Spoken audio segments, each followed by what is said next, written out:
চাটা ভালো বানিয়েছে।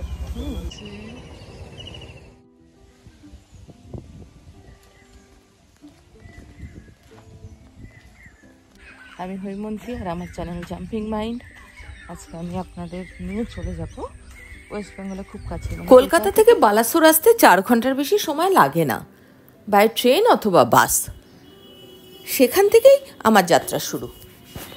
এর সৌন্দর্য একদম আলাদা। এই সৌন্দর্য পেতে গেলে এরকম জায়গাতেই আসতে হবে, খুব দূরে না। প্রকৃতিপ্রেমী যারা বন্য জন্তু ভালোবাসেন, ফটোগ্রাফার, আবার ভগবানেরও দেখা পেয়ে যাবেন। চলুন তাহলে আমার সাথে। যদি আপনি সোলো ট্রাভেলার হন আমার মতো, তাহলে আপনি চলে আসতে পারেন।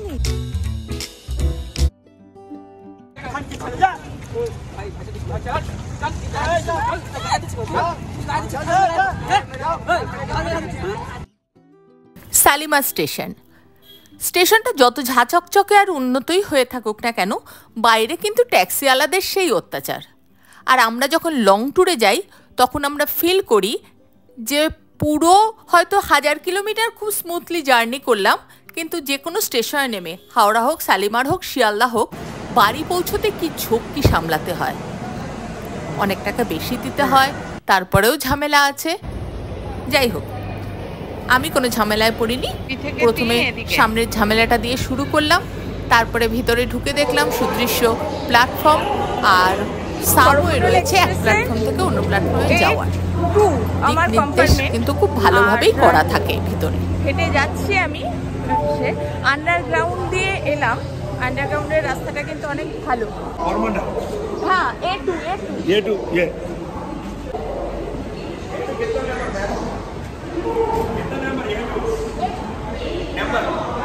কেমন সাউথ ইন্ডিয়ান টান। এই শালিমারে দাঁড়িয়ে আছি, তাও কেমন যেন নান্ডেলি মান্ডেলি কান্ডেলি করে হিন্দি বলছে, বাংলা বলছে, নান্ডেলি মান্ডেলি কান্ডেলি। ট্রেন ছেড়ে দিল যথাসময়। এবার আমার গন্তব্য বালাসোর। বালাসোরে নেমে গাড়ি নিয়ে চলে যাব পঞ্চলিঙ্গেশ্বর মন্দিরের কাছেই পাহাড়ের কোলে রিসোর্টে। নীলগিরি পাহাড়ের কোলে, নীলগিরি পাহাড়ে আর কুলদিহার জঙ্গলে এবার আমি ঘুরে বেড়াবো। Travel blog. Travel blog. अभी क्या आप घूमने के लिए आए? हाँ, ट्रैवल ब्लॉग। हम लोग का तो घर इधर ही है, मदरक में। বালেশ্বরে এসেছিলাম, সে ভয়ঙ্কর অবস্থা। বন্দে ভারতে চড়ে পুরী থেকে ফেরার পথে সেই প্রথম বন্দে ভারত, আর বন্দে ভারতের উপরে পড়লো ঝড়ে গাছ ভেঙে না বাজ ভেঙে যাই না, বাট সেই যে দুর্গতির কথা বালেশ্বর স্টেশনে নেমে আরও একবার মনে পড়ে গেল।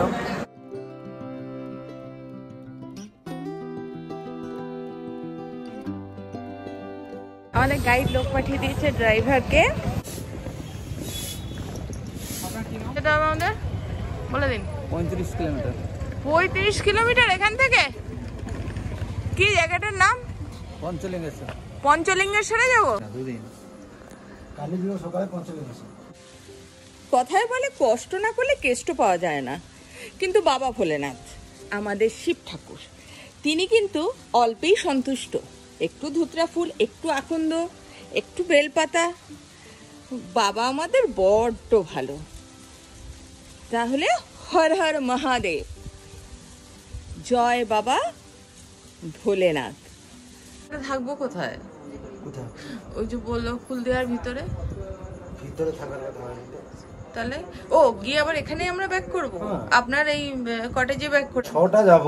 হ্যাঁ, 6টার আমি 10:30 পর্যন্ত বারিং করব। আচ্ছা, কারণ এখন ফ্লাওয়ারিংটা ভালো হয়েছে, ভালো স্পিসিস পাবো। তারপরে 10টার আমি ভাবছি চলে আসবো, রোদটা উঠে যাবে। 10টা 10:30 চলে এসে খাওয়া দাওয়া করি, আবার আমরা 2টার মধ্যে বেরিয়ে যাবো, বিকেলটা কভার করবো। আমার পঞ্চলিঙ্গেশ্বর হলডে কভার হয়ে গেল।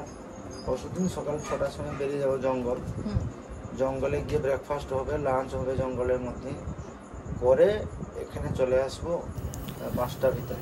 এটা হচ্ছে হিল ভিউ রিসোর্ট, নীলগিরি পাহাড়ের কোলে। প্রাকৃতিক সৌন্দর্য ভালোভাবেই এখান থেকে উপভোগ করা যাবে দিনের বেলা।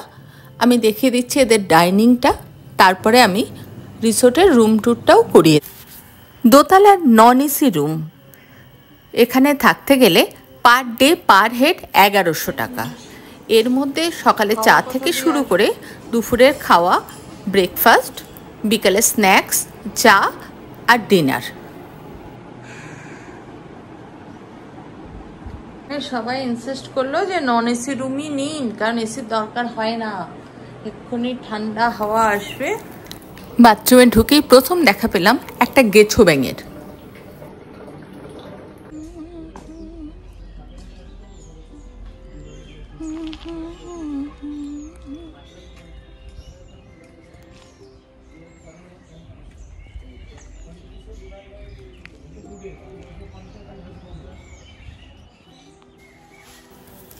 এই রিসোর্ট থেকে আপনি বুকিং করে নিতে পারেন সাইট সিইংয়ের। আপনি কুলদিহার জঙ্গল, পঞ্চলিঙ্গেশ্বর মন্দির, তার সঙ্গে যদি সমুদ্র ভালোবাসেন তাহলে এখান থেকে ডুবলাগিরিও কাছে, আবার চাঁদিপুরের সমুদ্রও কাছে।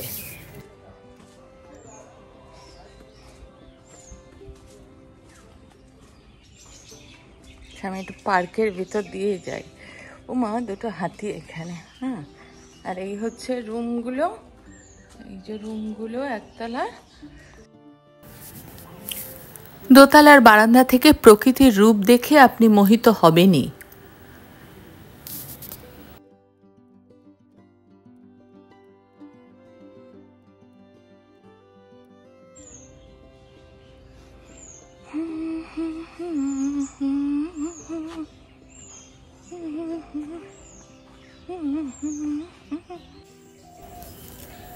রুমগুলোর নাম কিন্তু এই জঙ্গলেরই পাখিদের নামে।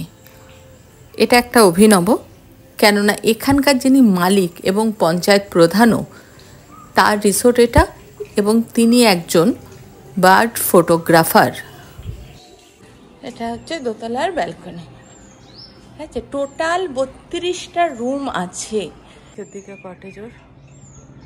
ওকে, এটা হচ্ছে উপরে পাহাড়।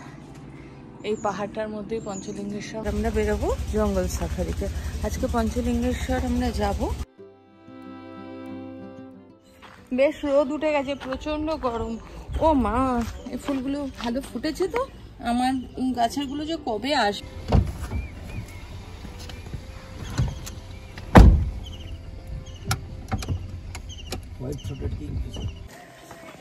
তাহলে শুরু করলাম। এই রাস্তাটাই হচ্ছে পঞ্চলিঙ্গেশ্বর যাওয়ার। আজকের স্পট হচ্ছে পঞ্চলিঙ্গেশ্বর। রাস্তাটা একটু উতরাই আছে। হ্যাঁ, তো উতরাই বেয়ে এগোচ্ছি। খুব সকাল তো, পাশের দোকানগুলো এখনো খোলেনি। ভক্তবৃন্দ বা পূজার উপাচারের সমাহার সেভাবে এখন ঘটেনি। ওটা খানিকক্ষণ পর থেকে শুরু হবে।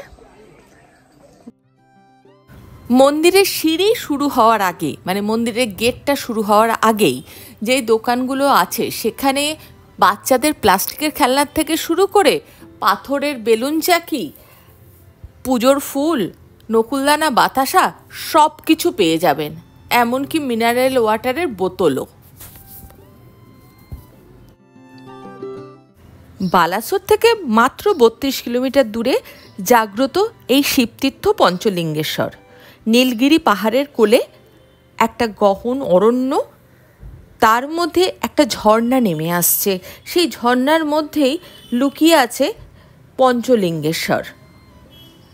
এই মন্দিরে পৌঁছতে গেলে একটা পাহাড় বেয়ে উঠতে হবে, যেটা এখন 263টা সিঁড়ি ডিঙোলেই উঠে পড়া যায়। হিন্দু মাইথোলজি অনুযায়ী বলা হয়ে থাকে যে রামের বনবাসকালে সীতা এখানে এই মন্দিরের প্রতিষ্ঠা করেছিলেন। সেই সময়ে এই পাহাড়টা ছিল কৃষ্ণচূড়া, রাধাচূড়া, শাল, শিরীষ ইত্যাদি বৃক্ষের একটা গহন অরণ্য। তার মধ্যে বন্য জন্তু, বুনো, শুয়োর, হাতি অনেক কিছু ছিল। আরেকটি গল্পে অবশ্য বলা হয়েছে যে রাজা বানাসুর এই স্থানের সৌন্দর্যের কারণে এখানে স্বয়ম্ভুলিঙ্গের পূজা করেছিলেন। তবে এই 5টি শিবলিঙ্গ কিন্তু একটা জলধারার মধ্যে ডোবানো থাকে এবং বর্ষার সময় সেইখানে পৌঁছানো খুব কঠিন হয়ে পড়ে। দেখা যাক আজ আমার কি হয়।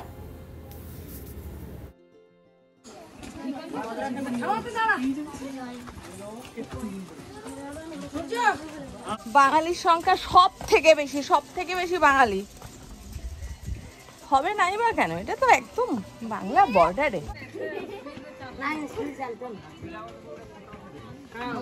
তোমরা যারা ভাবছো যে সোলো ট্রাভেলে এখানে আসতে পারবে কি না, তাদেরকে বলে রাখছি, সোলো ট্রাভেলই করো।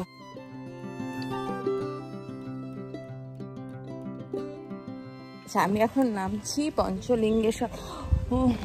দাঁড়াও, আমি মনোরঞ্জনদার কাছে না আমার ব্যাগ, এই ব্যাগটাও দিয়ে দিচ্ছি।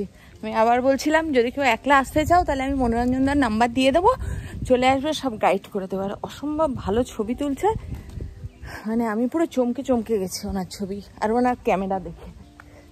ঠিক আছে, 263 ধাপ সিঁড়ি ওঠার পরে যেই জায়গাটায় পৌঁছালাম পাহাড়ের মাথায়, সেখান থেকে খানিকটা নিচে নেমে আসতে হবে আমার ঝর্ণার জলকে স্পর্শ করতে। এই পাহাড়ি নদীর মধ্যেই বা এই ঝর্ণার মধ্যেই লুকোনো আছে 5টি শিবের লিঙ্গ।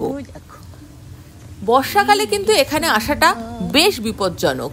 দেখতেই পাচ্ছেন কিরকম খাড়াই পাথর, এবং এটা অনেক প্রাচীন একটা পাহাড়। আসল ব্যাপারটাই হচ্ছে, এখন আমি আর বাবা ভোলেনাথ একটু মুখোমুখি বসে কথা হবে নিজেদের মধ্যে।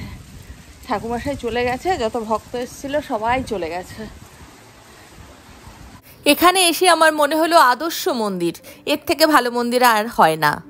উপরের ছাদ মানে খোলা নীল আকাশ, নিচে হচ্ছে পাহাড় আর ঝর্ণা, আর কিছু নেই।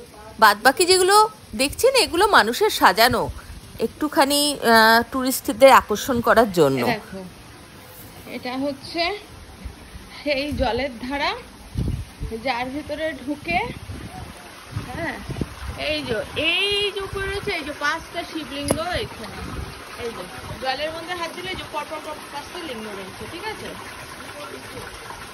হ্যাঁ, শিবের নিচে এই দেখো একটা কুণ্ড দেখতে পাচ্ছ, 3 ওই যে কাঠের ওটা একটা, 2টো, হ্যাঁ, এইরকম ভাবে হচ্ছে এটা।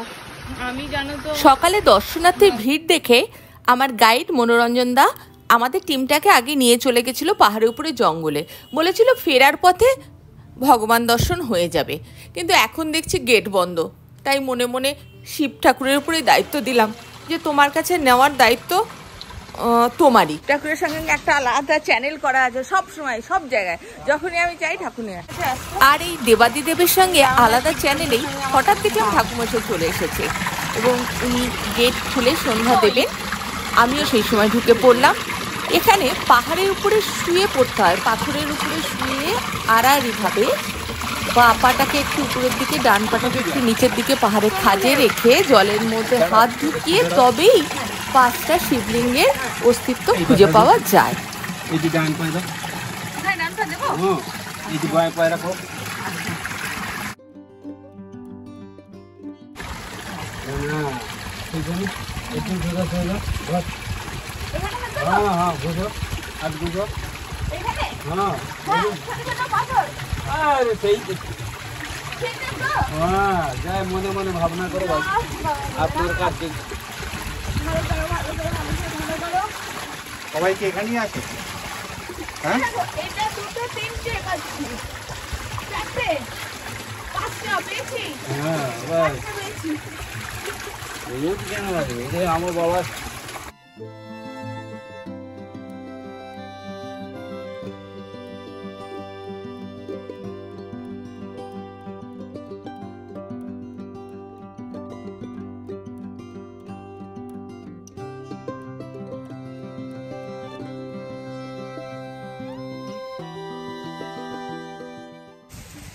তাহলে আপনারা বালেশ্বর থেকে কোন কোন জায়গা দেখতে পারেন? পঞ্চলিঙ্গেশ্বর মন্দির, চাঁদিপুর, কুলডিহার জঙ্গল। হ্যাঁ, আর এই পঞ্চলিঙ্গেশ্বর মন্দিরের পিছনেও কিন্তু একটা দারুণ সুন্দর জঙ্গল আছে, যেখানে আপনি যদি হাইকিং বা বার্ডিং করতে চান গাইড নিয়ে নেবেন, দারুণ ভালো লাগবে। তবে কি সন্ধেবেলা এখানটায় বাইরে বেরোতে দেওয়া হয় না, দ্যাট বিকজ অফ ভাল্লুক, দেশি ভাল্লুক। এই ভিডিওটাকে এখানেই শেষ করে দিচ্ছি। আমার সঙ্গে থাকবেন, পরের ভিডিওতে আরও ইন্টারেস্টিং জিনিস দেখানোর আছে।